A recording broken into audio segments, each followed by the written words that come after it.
Antes de começar essa história, eu queria antecipar que no fim ela se reergueu. Se esse fosse um roteiro de ficção, pensando no último episódio, eu contaria mais uma das tantas histórias engraçadas de vovó, que trouxesse o respiro e a leveza necessárias para que o ouvinte recuperasse o fôlego e permanecesse aqui conosco. Infelizmente, a vida não respeita regras de construção de roteiro. E às vezes ela vai na direção daquele ditado pessimista: não há nada tão ruim que não possa piorar. A história de hoje é um evento central na vida de toda a minha família. Pensando na quantidade de eventos que são necessários para que a vida seja como ela é, se não fosse essa grande tragédia, é provável que eu, por exemplo, não existisse. Meus pais só se conheceram porque o segundo marido da minha avó arrumou um emprego para o meu pai, que o fez viajar para a cidade da minha mãe. E minha avó só casou novamente porque meu avô faleceu. Eu já disse que ela perdeu filhos, no plural. E essas histórias são absolutamente terríveis. Mas a história de hoje foi o cataclisma que extinguiu uma era, que obrigou vovó, como vulcão que é, a expelir o magma de si para construir a rocha que a manteve de pé. Quando meus avós se casaram, eles moravam em Campina Grande. Alguns anos depois, eles se mudaram para João Pessoa, para onde meu avô foi transferido. Como almoxarife do exército, ele teve direito a uma casinha simples, mas digna para a família no conjunto militar. Além dos filhos do casal, minha avó levou consigo Gisélia, uma irmã mais nova, que passou a morar com ela depois da morte precoce da mãe das duas. A vida corria bem, até que um dia... Aquilo ali foi triste. Foi quando chega um casal que era padrinho dos meus meninos, era compadre meu, ele e a mulher dele vieram de Campina para ir para passar o domingo. Aí inventaram essa praia e a gente se ajeitou, era no sábado, chegaram no sábado de madrugada lá em casa. Era no dia 1º de janeiro. Aí nós fomos para a praia, todo mundo. Gisélia, minha irmã, ia com ele no carro. Aí fomos para Cabedelo lá. Passamos o dia. Quando foi na hora de vir embora, Dia 1º de janeiro de 1970. Minha avó tinha acabado de completar 9 anos de casada. Depois das perdas sofridas, o casal tinha 5 filhos. Junto com os compadres, as crianças, Gisélia e seu então namorado, foram em 2 carros passar um dia na praia, que começou feliz. eu vim com esse casal no carro, Gisélia na caminhoneta do marido dela. Era namorado na época. E a Donias e o menino.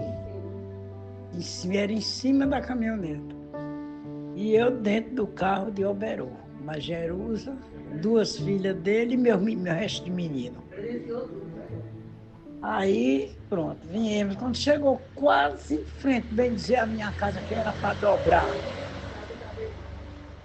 para entrar para minha casa, que era ali no bairro dos Estados, no quartel, naquele coisa do quartel, naquele conjunto do quartel. Aí eu vim atrás da caminhoneta, no outro carro pequeno, e atrás. E vi quando a caminhoneta capotou. Naquele dia, naquele acidente, minha avó perdeu o marido e mais um filho. Eu vi ela capotando várias vezes, aí caiu para dentro do mato. Aí foi aquele desespero, paramos o carro, pegamos na estrada, ainda estava as rodas do carro de perna para cima e as rodas rodando ainda. Gisélia, minha irmã, estava presa dentro do carro. Aí pronto, meu filho. Aí disso, quando a gente baixou a poeira que olhou, vimos Adonias, lá deitado no calçamento. Aí ele ia saindo do mato com o menino no braço. Eu me lembro como fosse hoje que eu vi Um dentinho. Quando fala ele, vovó se refere aqui ao então namorado de tia Gisélia. Naquele dia, naquele acidente, minha avó perdeu o marido e mais um filho. Eu imagino o estado de sobressalto constante de uma vida tão frequentemente atravessada por perdas gigantescas. Eu não assisti o enterro. Eu baixei o hospital, estava grávida, né? E abortei. Quando eu cheguei em casa, já era a missa do 7º dia. E eu pensando que eu vinha vê-los ainda no caixão. Mas deixa que já tinham enterrado.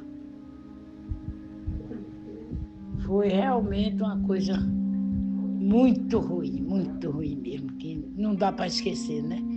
Agora é porque Deus é um pai tão maravilhoso que ele dá um jeito que a gente se conforma com aquilo de uma maneira que a gente nem sabe como é que se conforma. Mas que é uma coisa horrível, né? O tempo foi subtraído daqueles dias. Absorta pela dor, vovó saiu do hospital depois de sofrido mais um aborto, esperando poder velar seu filho e seu marido. Mas 7 dias tinham se passado sem que ela se desse conta. Depois que meu avô morreu, a segurança mínima de seu sustento se perdeu. Eu fiquei sem receber dinheiro. Disseram que a casa estava. A casa não tinha sido paga, mas era tudo mentira, não sabe? Gisélia morava comigo. Ela que não me deixa mentir. Nós passamos muita necessidade sem receber o dinheiro dele. Vovó não sabia e não tinha acesso aos trâmites daquela vida. Não sabia se ou como as prestações ou o seguro daquela casa teriam sido pagos. E quando alegaram que ela não poderia ficar ali, ela foi posta para fora com seus filhos. E eu tinha que desocupar a casa. Eu sofri tanto, minha filha. Sem uma renda, ela precisava arrumar como sustentar aquelas crianças. Naquele momento, uma figura de alta patente passou a ajudar a família. Aí tinha um tal de um grandão lá do quartel que era advogado. Aí não vai faltar nada, senhora. Aí mandava açúcar, mandava farinha, mandava feijão, mandava leite para os meninos. Ele mandava tudo. Gisélia, quem ia pegar, mandava ela pegar dinheiro lá nele. Quando precisar, não passa necessidade. Algum tempo depois, quando ela finalmente recebeu o dinheiro do seguro a que tinha direito, o benfeitor confiscou metade do valor, destinado a pagar o que minha avó achou que fosse um ato de solidariedade. Aí pronto, quando eu recebi o dinheirinho dele, recebi o seguro, ele comeu a metade. Disse que era o que eu devia a ele, entende? De tudo. Eu tinha ouvido falar, muito por cima, da dureza dos anos que se seguiram. Afinal, vovó não tinha um emprego e foram anos até que ela começasse a receber uma modestíssima pensão de viúva. Conversando com ela, tive os detalhes de como conseguiu manter vivos até hoje aqueles filhos que lhe sobraram. Eu fiz muita coisa para comprar pão para dentro de casa. Eu fazia esses, como é o nome? Chaleco de médico. Eu tinha um médico, que era o doutor Humberto, que era muito amigo, inclusive era padrinho do meu menino que morreu, doutor Humberto.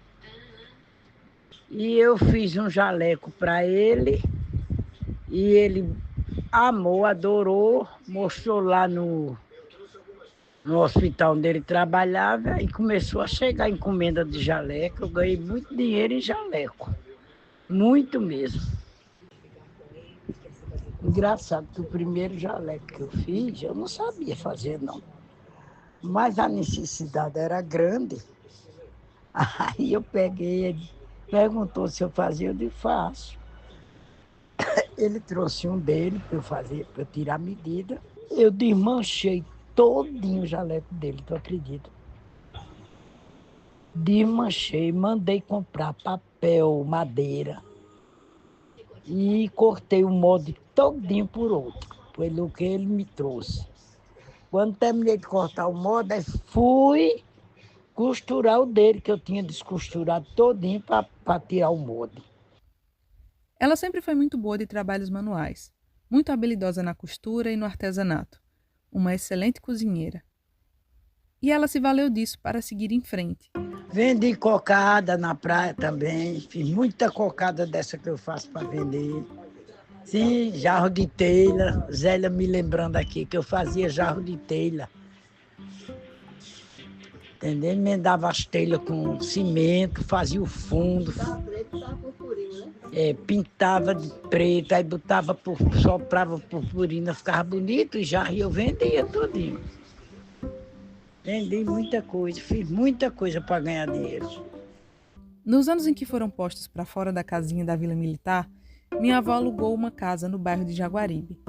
Uma habitação precária, de taipa, que era tudo o que podiam pagar. Aluguei uma casinha bem pequenininha, de taipa, mulher, em Jaguaribe, acredita? Fui morar lá.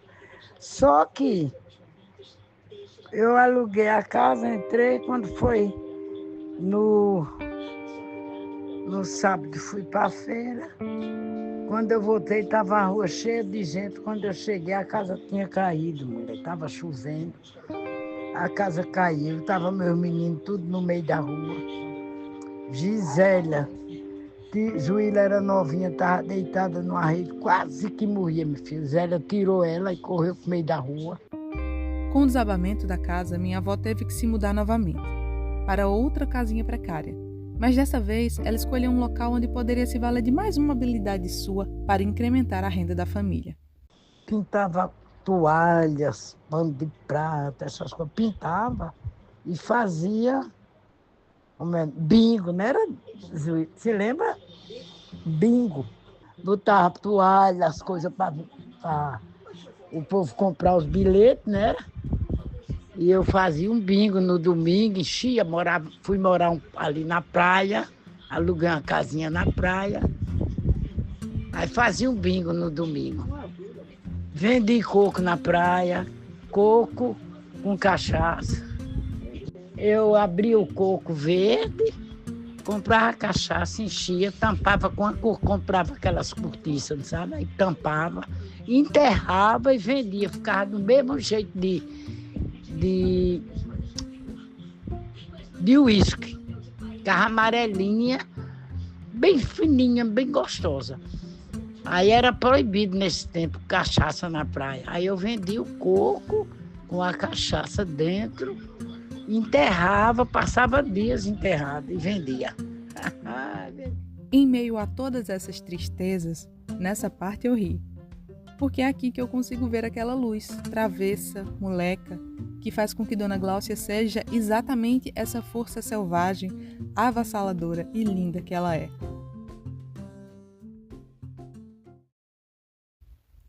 Depois de 4 anos, finalmente, vovó recebeu a titularidade da casa, que vendeu para comprar uma mais modesta em Campina Grande e usar parte do dinheiro para pagar a um advogado, para que a ajudasse a receber a pensão. Essa foi uma luta de anos, e dinheiro sempre foi um problema. No entanto, ela sobreviveu. Eu tenho a impressão de que vovó possui uma capacidade de autorregeneração, de auto-organização, que não foi dada a todas as pessoas. Golpes fulminantes não a reduziram a pó, a quebraram ao meio e a forçaram a se emendar. Eu gostaria que ela nunca tivesse experimentado nada disso. Eu gostaria que ela tivesse podido viver uma vida tranquila a ponto de ser tediosa. Não foi assim, mas ela nunca se permitiu deixar de desejar alegria, prazer, felicidade. Vovó me lembra Primavera nos Dentes, do poeta português João Apolinário, um dos meus poemas favoritos. Musicado pelos Secos e Molhados, tornou-se uma das minhas canções preferidas. Se eu pudesse, a colocaria aqui. Como não posso, declamo esses versos. Quem tem consciência para ter coragem, quem tem a força de saber que existe e no centro da própria engrenagem, inventa a contramola que resiste. Quem não vacila mesmo derrotado, quem já perdido nunca desespera, e envolto em tempestade decepado, entre os dentes, segura a primavera. É isso. Vovó segurou a primavera nos dentes.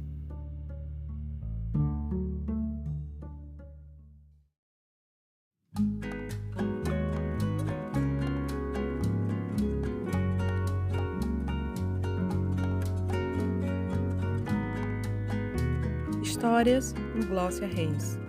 Criação, edição, narração e roteiro por Raíssa de Medeiros.